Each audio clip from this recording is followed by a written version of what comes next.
So we have a lovely commission today with 2 dogs. What I do first is, of course, listen to my clients and what they want.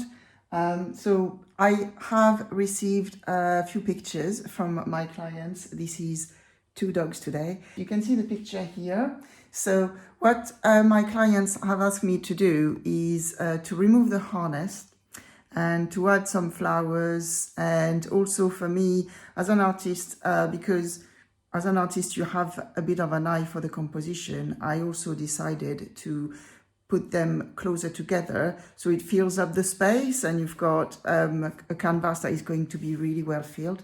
So I always start, in that case, when there is actually quite a lot of modification, I want people to understand what I've got in mind. So I always do a sketch. So there is a sketch here. So that basically gives a precise idea to my clients of what the composition is going to look like. From that, once this is agreed, I report the sketch to the canvas that I'm going to use here, and then we are going to start painting. So let's go now.